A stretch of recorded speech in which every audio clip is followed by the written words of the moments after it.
Hello and welcome. I'm Jono Hayes and you're watching W News, broadcasting live from the Arabiya studios, and these are our top stories.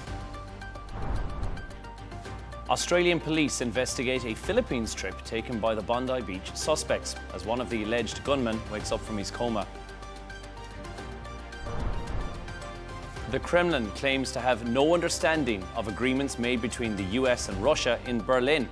Meanwhile, Zelenskyy makes an address to the Dutch Parliament. And the TikTok deadline extension is here, but President Trump could delay the sale for a fifth time. That's despite interested buyers.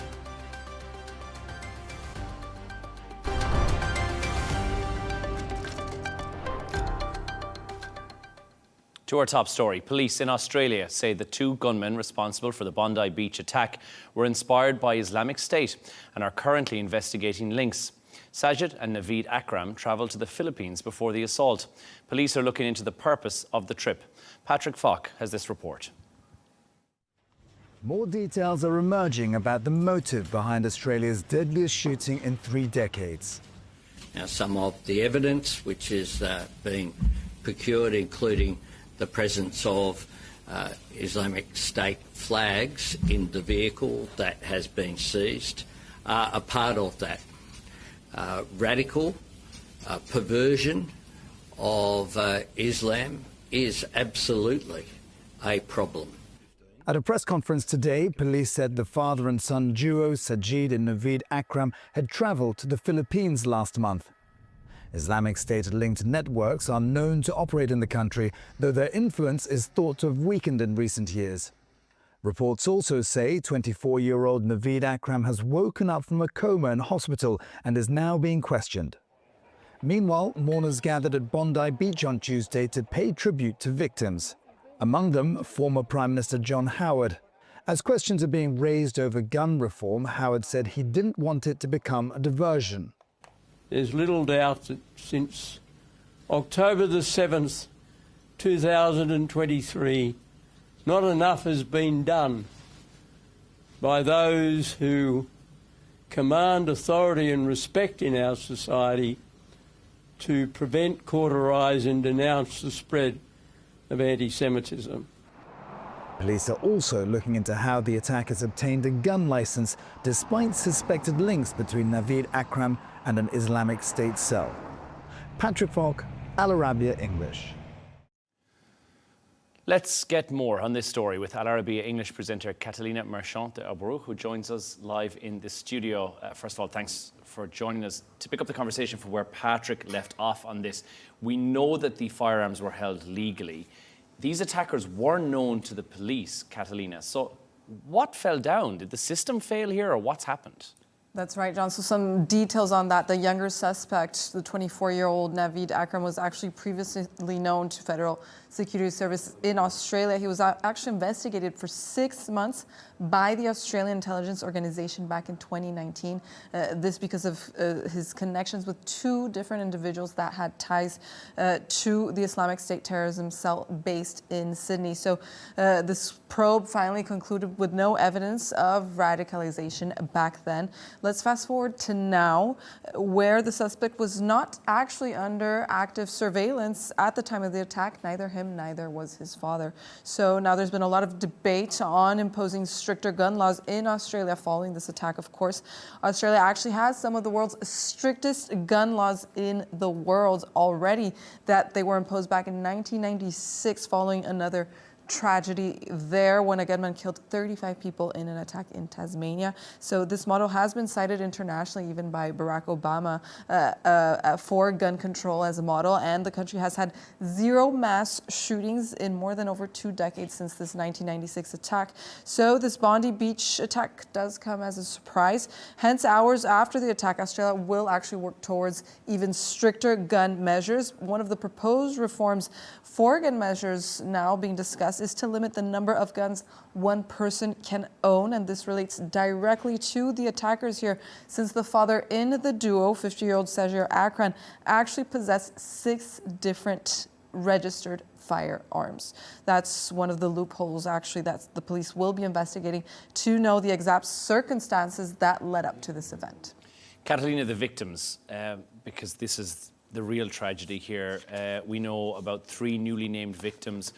How are they being remembered? What do we know about them?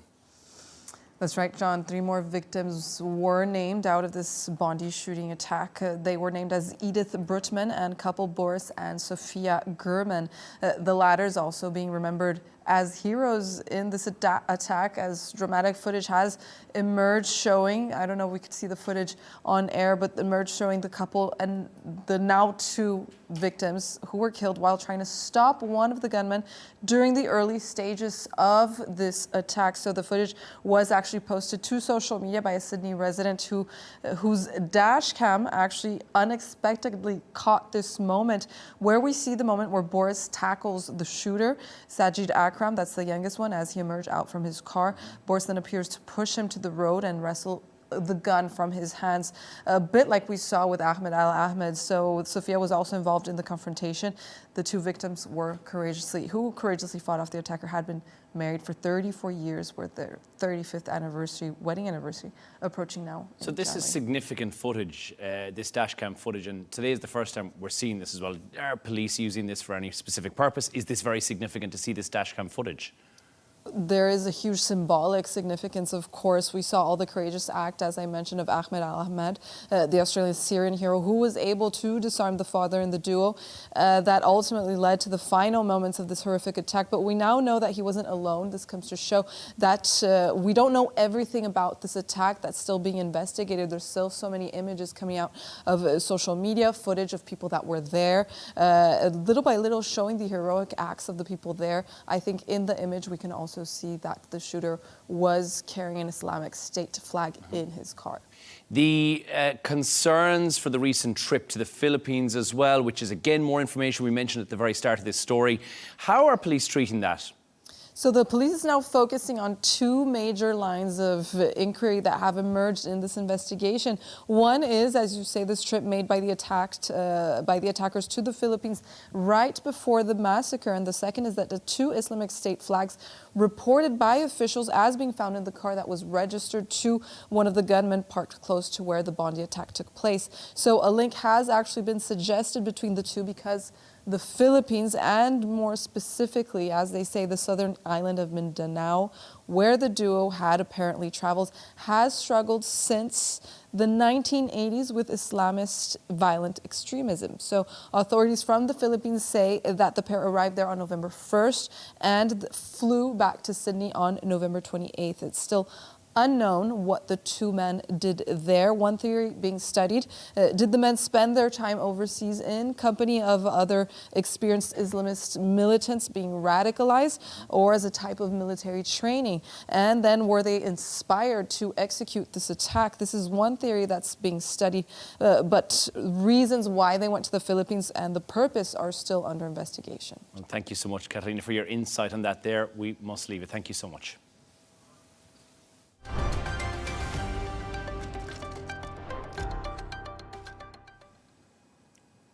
The Kremlin claims it has not seen the details of the agreement between the US and Ukraine in Berlin. Those include security guarantees for Ukraine and a Christmas truce. Meanwhile, President Vladimir Zelenskyy has addressed the Dutch Parliament today, telling members Russia must be held responsible for crimes of aggression. Take a listen to this. We're working in a great detail on documents that could stop the war and guarantee security. This is very important. And every single detail matters. Why? Because not a single detail must become a reward for Russia's aggression. If the aggressor receives a reward, he starts to believe that war pays off. And when the guns stay silent, when the drones stop killing, the law must still speak. So no matter how difficult it may be, and no matter how long it takes Russian war criminals must be held accountable. And the Russian state must be held responsible for the crime of aggression. To discuss this story in more details, we're joined by Professor Diesen, who is at the University of Southeastern Norway. Professor Diesen, thanks for joining us. First of all, Moscow is saying it has no understanding of what was agreed in Berlin. I really didn't think this would be a conversation we'd be having, but have they really not been informed about what's happening? Well, they appear to be on two different tracks because first, Russians and Americans seem to come to an agreement about how to resolve this crisis. So for the Russians, it's important to resolve the underlying causes of this war, which has been NATO expansion. So they want to see the neutrality of Ukraine being restored, with the argument that there's no need for any deterrence against Russia because there were no security concerns in Ukraine about Russia before the toppling of Yanukovych in 2014 and efforts to pull Ukraine into the orbit. So they said they had this understanding with the Americans, and then the US goes to renegotiate with the Europeans and Zelenskyy. And the problem is it's a very split binary here. So the closer Trump moves towards the Europeans and Zelenskyy, the further he moves away from what's acceptable to the Russians. So this doesn't seem like it's going to work out. Either Trump won't get what he wants. The Europeans and Zelenskyy won't meet him, and if they're able to meet his demands, then probably he's moved himself too far away from Russia. So, but again, it could, on the other hand, mean that it's able to at least get the two parties closer. Professor, from Russia's point of view, security guarantees from the US, are they acceptable in any form if they give any sort of security guarantee to Ukraine? Well, I don't think I can say an absolute no. Again, the main problem is, of course, the Ukrainians want security guarantees in case Russia would attack, but the Russians also want security guarantees. That is, security guarantees to keep NATO out of Ukraine, which they consider to be an existential threat. The problem there is one excludes the other, but of course it doesn't mean that there's not some possible common middle ground. Let's say, for example, the security guarantee would entail the US setting up a weapon depot in Poland, and if Russia would engage in some aggression against Ukraine, then those weapons would be released towards Ukraine. But of course, that's very different from any collective defense or anything that would put the presence of any NATO troops in Ukraine, which is a non-starter for the Russians. The Kremlin has rejected this ceasefire or even a Christmas truce without a full peace deal. Why would they do that? Why would they not hold off on the ground fighting for even a temporary period to allow maybe some semblance of we're working towards a ceasefire or a peace deal? Well, the Russians are categorically against a ceasefire. Now, in Europe, they've been pushing the idea that ceasefire is the same as peace, but it's worth remembering that this is a war of attrition in which one exhausts the adversary, and the war comes to an end when the adversary has been defeated. Now, the problem now is, after almost 4 years, the Ukrainian army appears to be unraveling, and their concern is that any ceasefire would then be used by the Europeans to pump in more weapons. It would allow the Ukrainian army to regroup, to dig in deeper, and this would actually prolong the war and then result in even more casualties. So this is the main concern. This is why a key part of this peace negotiations is what comes first. Does a ceasefire precede the political settlement? Because from the Russian perspective, the only reason why anyone in NATO is willing to discuss even the restoration of Ukraine's neutrality or the territorial concessions would be the fact that Russia's winning on the battleground. And also there's been some threats from the Europeans that if there is a ceasefire, then the French, the British, they would move in troops right away like some sort of peacekeepers. So again, this is what the Russians say. This is why they invaded, to prevent NATO from establishing itself in Ukraine. So their concern is that any temporary ceasefire would either prolong the war or be used as a way for the Europeans to enter the war. You mentioned the threats there, Professor, that have been put forward by Europe, and one of those threats is the frozen Russia funds being used to help Ukraine. How seriously does Russia take that threat? Well, it takes it very serious because this is what, the EU is not doing it for a lack of trying. They're putting an immense amount of pressure on Belgium in order to accept taking these assets. Now, the Belgians are a bit hesitant because they would be held liable. Euroclear, the lawyers with the EU, everyone recognizes that this would be illegal and there would be a horror of litigation coming thereafter.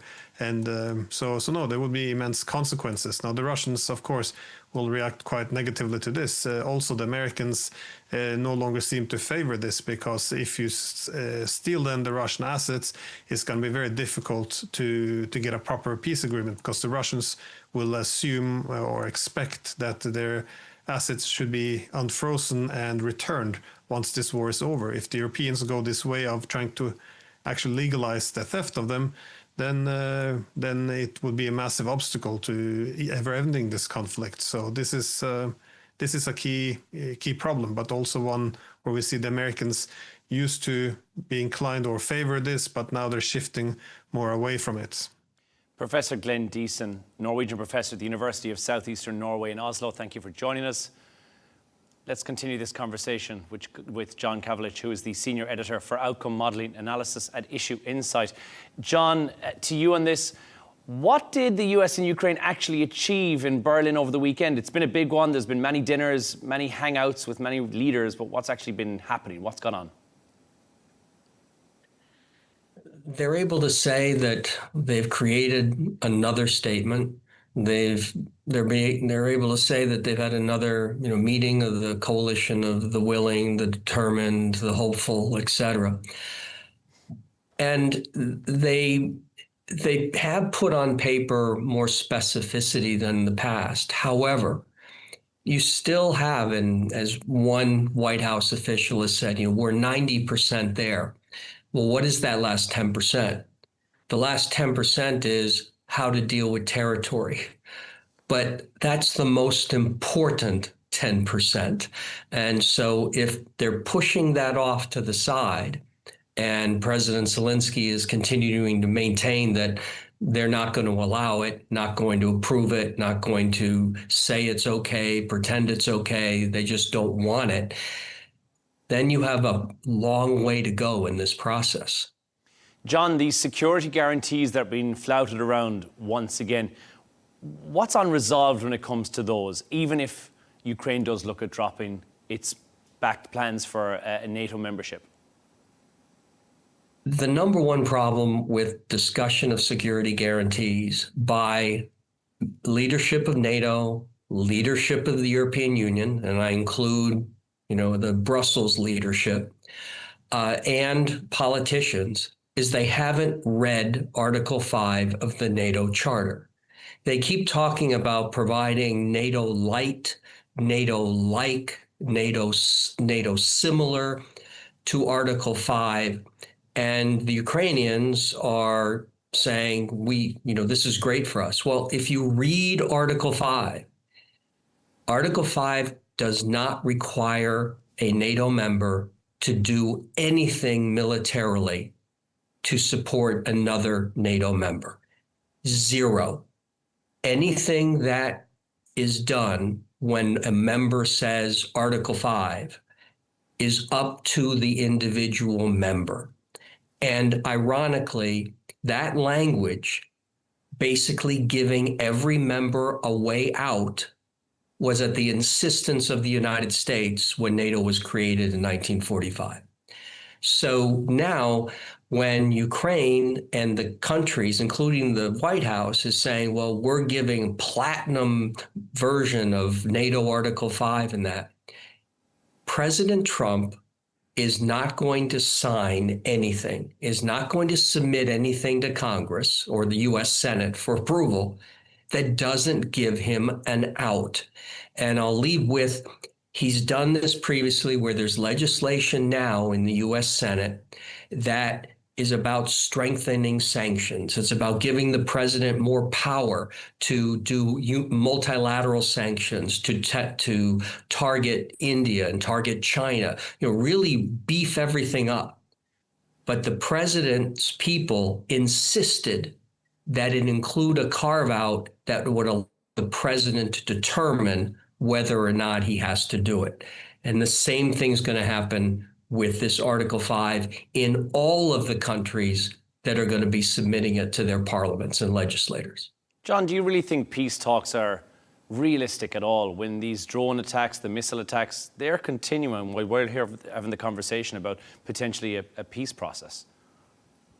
Well, I'm in Kiev, and Hanukkah has begun, and there have been fewer attacks, at least in Kiev. I mean, some of the other areas continue to get hit pretty hard, but it's important to continue the dialogue, and because over time there is basically by exhaustion a mechanism where all parties start to sort of give in to give up. In this particular case, the reason that the Russian Federation-Ukraine war hasn't stopped is two reasons. First of all, not enough people have died yet. President Putin and President Zelenskyy each have their own numbers politically, that when a certain number of people die, it's just not sustainable domestically any longer. We haven't reached the number in either country. And the second is money. Both countries continue to have money. They continue to run out of money, but they're running out of money at a different rate. And it's basically whoever runs out first, that's the loser. John Kavulich, the senior editor for outcome modelling analysis at Issue Insight in Kiev. Thank you so much for joining us.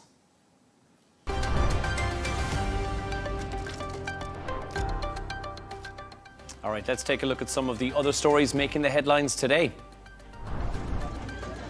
The US is reviewing Israel's killing of senior Hamas commander Raed Saeed in Gaza and whether its actions violated the ceasefire. President Trump told reporters the strike is under scrutiny despite what he described as a strong US-Israel relationship. US media reports claim the White House has privately criticized the killing as a breach of the truce. The students killed in a mass shooting at Brown University have been named as Ella Cook and Mohammad Aziz Okozorov. The attack took place on Saturday in Providence in a lecture hall and left 9 others injured. Authorities have released videos of the suspect and are now offering a $50,000 reward for information. President Trump has asked China's President Xi to release Jimmy Lai, the 78-year-old Hong Kong pro-democracy activist who's been convicted of national security offences. Lai, the founder of the now-closed Apple Daily, could spend the rest of his life in prison, and his health is reportedly worsening in custody. The UK has also called for his release. Nick Rayner, the son of filmmaker Rob Rayner and Michelle Singer Rayner, who is accused of murdering his parents, was reportedly disruptive at a party the night before their deaths, upsetting both his parents and other guests present. The couple were found stabbed to death in their Brentwood home.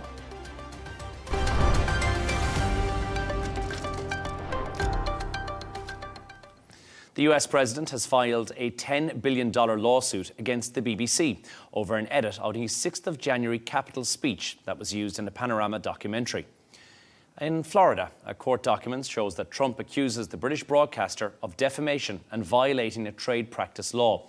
The corporation, who has made a public apology to Trump, says it's intending to defend the lawsuit. But here's how Trump announced the legal action. In a little while, you'll be seeing I'm suing the BBC for putting words in my mouth, literally. They put words in my mouth. They had me saying things that I never said coming out. I guess they used AI or something. So we'll be bringing that lawsuit. They actually put terrible words in my mouth having to do with January 6th that I didn't say. And the beautiful words that I said, right? The beautiful words, talking about patriotism and all of the good things that I said, they didn't say that, but they put terrible words. They actually have me speaking with words that I never said, and they got caught because I believe somebody at BBC said, this is so bad, it has to be reported.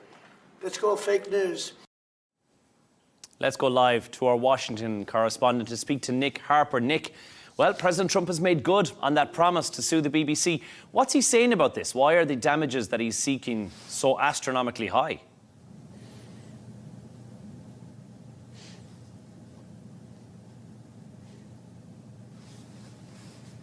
That's right. He threatened this a few weeks ago, but he has now followed through with it. It is a two-part lawsuit, $5 billion on two separate claims, one for defamation and one for violating a trade practice law. Add those together and you get $10 billion in total. That's the amount that Donald Trump is hoping to get from the BBC.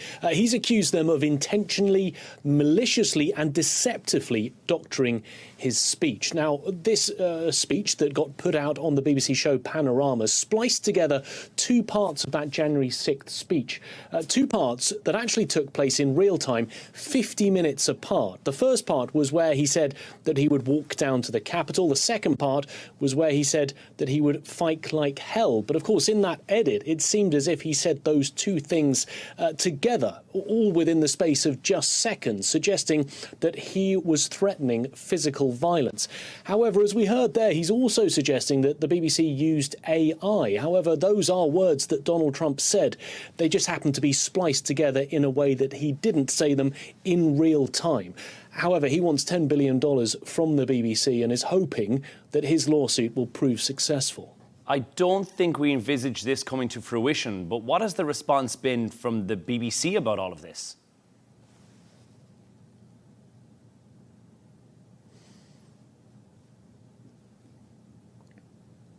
Well, they're maintaining the line as they did a few weeks ago when all of this first surfaced. They have said in a news statement this Tuesday that they intend to defend this case. A few weeks ago, they apologised. They said that they had given the mistaken impression that the president made a direct call for violent action. And a few weeks ago, we saw two of the most senior staff resigning, the head of news and the director general at the BBC. However, they have throughout rejected claims for any sort of compensation. If you're to win a defamation case, you have to prove that there was malicious intent behind it. The BBC says that that's not the case. But you have to prove that there was reputational damage. And the BBC says that there has been no loss of reputation for the president. There is also some private conversation suggesting that with Donald Trump suggesting that AI was used, they feel that they will be in a very strong position to defend that simply because AI was not used. It was just the way that those two bits of the speech were spliced together into one format. So this news on the back of also some cracks that appear to be forming between the president and the MAGA base over his comments about the murdered Hollywood director that we just mentioned, Rob Reiner, as well.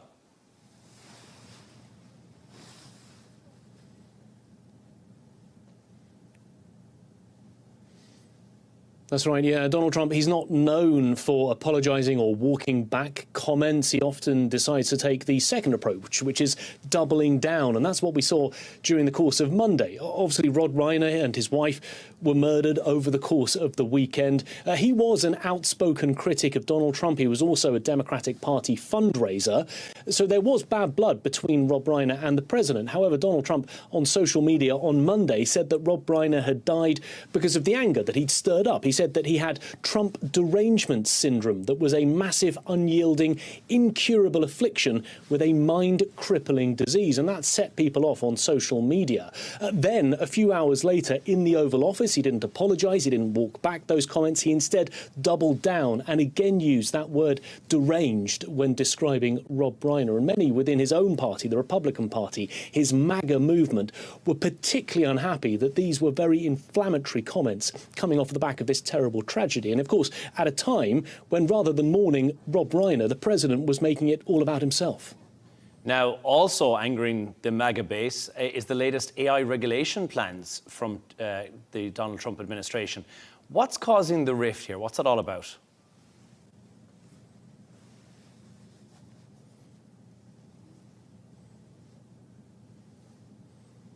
Yeah, Donald Trump wants to essentially centrally regulate AI. In the United States, there are 50 states. Each state can set their own laws and regulations. And we've already seen some Republican-led state, Republicans who are against big tech and big AI companies, wanting to put their own state regulations in place. However, Donald Trump really wants to give AI companies free rein. He has suggested that trillions of dollars would be invested in the US economy. It would certainly boost it. He said that the US US would become the global AI dominance force around the world.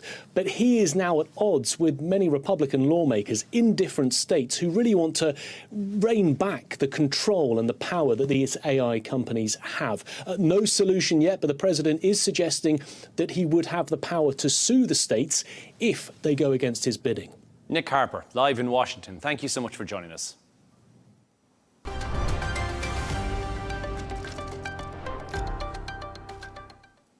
President Trump could extend the sale of TikTok for the 5th time today after it was given the deadline of the 16th of December. TikTok's Chinese owners, ByteDance, are required to sell the online platform or risk being blocked by the US. Several investors have already expressed an interest, including billionaires like Frank McCourt, Alexis Ohanian and Kevin O'Leary, who are all still awaiting approval.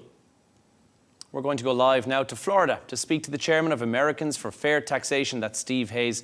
Steve, TikTok is still stuck in limbo. There's been multiple deadline extensions, many panics here, but it's still just not moving, and we're at the deadline day again. Well, we're at the deadline, but nothing's ever positive and certain with this president, but I don't believe he's going to do anything other than extend it further. I think that the fact that the Supreme Court ruled unanimously that this was not an attack on speech, but conduct, meaning the foreign ownership, and that there's no constitutional right for a foreign owner to own U.S. media, gives him the air cover, so to speak, to keep extending it, even though it's not legally permissible. I mean, Congress is not going to do it, but they could come back and say, no, you've got to enforce the law. But nobody is making him do that. Nobody wants to be out front shutting down TikTok and infuriating all of the tens of millions of users. So basically, no one is saying anything. Trump is using executive power, much like other presidents have done, to do something that's really not permitted under the law, but no one's objecting. So I don't think there's any doubt that he'll extend the deadline and they'll try to work things out. I think the biggest stumbling block has been, how do you work it out with the actual Chinese owners of this and the Chinese government who has to approve it?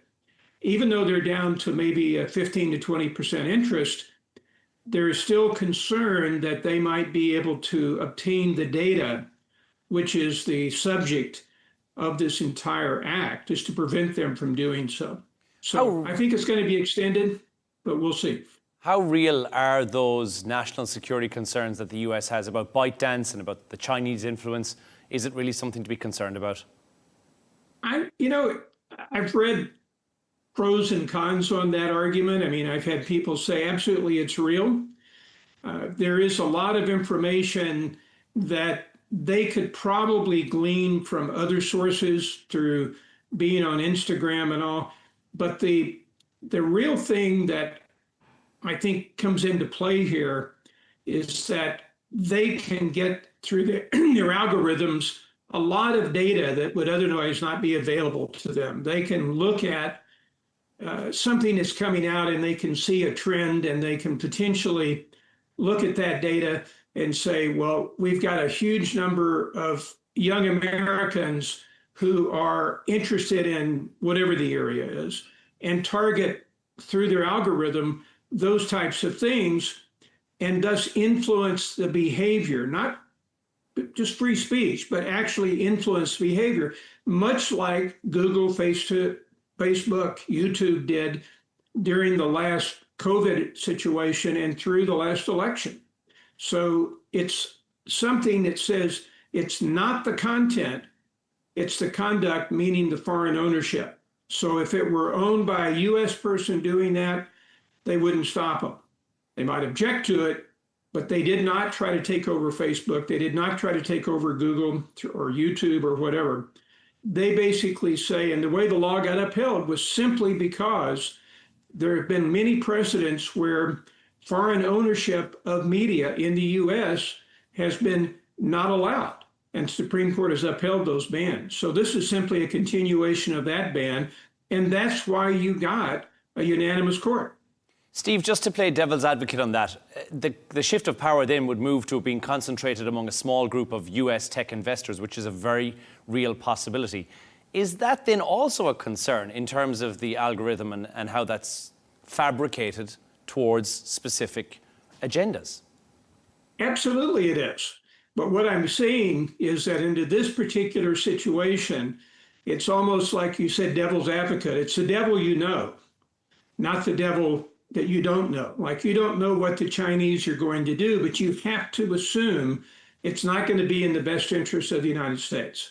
Whereas these other investors, sort of like Zuckerberg and the Google owners, they're presumably going to be doing things that are in the best interest of the United States. They may have a view that differs from, President Trump or you or me or anyone else about what the best interest is. But the basic concept is they're trying to do things in the best interest of the U.S. You're still providing a medium which allows free expression of content, which is critical. And Facebook does as well. They may. I have some personal examples of where they've censored content that I'm aware of, but they're getting better and they're being called out on it. And at least they're accountable. The Chinese government's not. Very quickly, Steve, before I let you go, is a ban still realistic if no deal is approved by January? Do you think we could be saying goodbye to TikTok all over again? We've already been through this cycle already, it feels.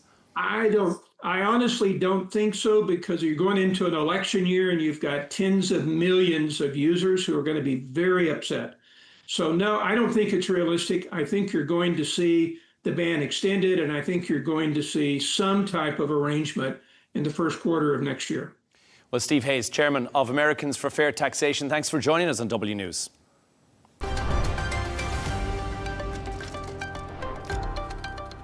All right, let's take a look at some of the top business news from today. Ben & Jerry's, now owned by Magnum Ice Cream, have removed 3 board members as part of a new governance practice. The ousted directors were told that they're ineligible to serve after the company introduced a 9-year term limit for the board. The dispute deepened after co-founder Jerry Greenfield left the firm in September after serving for almost half a century. Ford is stepping away from its plans to manufacture large electric vehicles due to weakened demand. The US car maker, which expects $19.5 billion profit loss, said it will focus instead on producing hybrid and gas-powered vehicles. This comes after President Trump announced plans to loosen fuel economy rules, which reversed another Biden-era policy that had raised hopes of an EV boom. Now let's turn to sport. The Ashes could be decided within days in Australia. A loss for England would not only put pressure on captain Ben Stokes, but also raises questions about the future of a number of players. Australia's captain, Pat Cummins, returns after missing the first 2 tests due to a back injury. The fixture will start with a moment of silence, with the flags flying at half-mast following the mass shooting at Sydney's Bondi Beach on Sunday. Paris Saint-Germain has been ordered to pay Kylian Mbappe $70 million in unpaid salary and bonuses. That's after the club failed to pay 3 months of Mbappe's earnings. The footballer sought $300 million from his former club, and in retaliation, PSG countersued Mbappe for over $280 million, citing damages and a loss of opportunity after he left on a free transfer. And tennis world number one, Aryna Sabalenka, has been named WTA Player of the Year for a 2nd consecutive season. Sabalenka successfully defended her US Open title, reaching 9 finals. The Belarusian has pocketed prize money of over $15 million. She's won 4 trophies and recorded a whopping 63 wins over the season.